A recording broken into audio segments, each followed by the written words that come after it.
আসসালামু আলাইকুম ভিউয়ার্স, কি অবস্থা সবার? সৌদি আরবে যারা গাড়ি চালান তারা সবাই জানেন সৌদি আরবের সবচেয়ে একটা বাজে আইন হচ্ছে এই যে এটা সামনে দেখতে পাচ্ছেন ট্রেলার। তো এখানে ট্রেলারের স্পিড লিমিট হচ্ছে 80, সর্বোচ্চ 80। আর আমি যে ডায়ানা চালাই এটা হচ্ছে আপনার 100।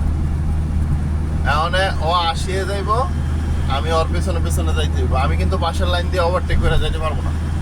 সবচেয়ে বাজে আইন যেটা এটাই, এটা যে ট্রেলারের পিছনে পিছনে আমার যাইতে হইব, বুঝছেন? ওর মন মতো চালাইব, মোবাইল টিপবো, আরামসে যাইব, আমি ওর পিছনে পিছনে যাইতে হইব। মানে খুবই খারাপ লাগে। আর যদি ওভারটেক করি, এখন আমি ওরে ওভারটেক করলে আমার জরিমানা আসবো হয়তো 150 রিয়াল, নয়তো 300 রিয়াল, সর্বোচ্চ 300 রিয়াল। তাহলে এখন বলেন, এই যে আর পিছন পিছনে যাওয়ার কারণে আমার যে লেট হইতেছে, আমি তো ডেলিভারি দেবো, আমি তো মানে এখানে আমার কোম্পানির মাল নিয়ে যাইতেছি আমি। তাহলে এখন আমার তো আবার রিটার্ন আসতে গেলে ডিউটি টাইম শেষ হয়ে যাব, 5টা-6টা বাজে যাব।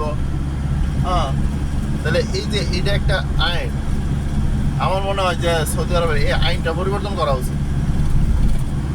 যে ডায়ানা যারা আছে তারা সেকেন্ড লাইনে যাইতে পারবো, 2 নম্বর লাইনে।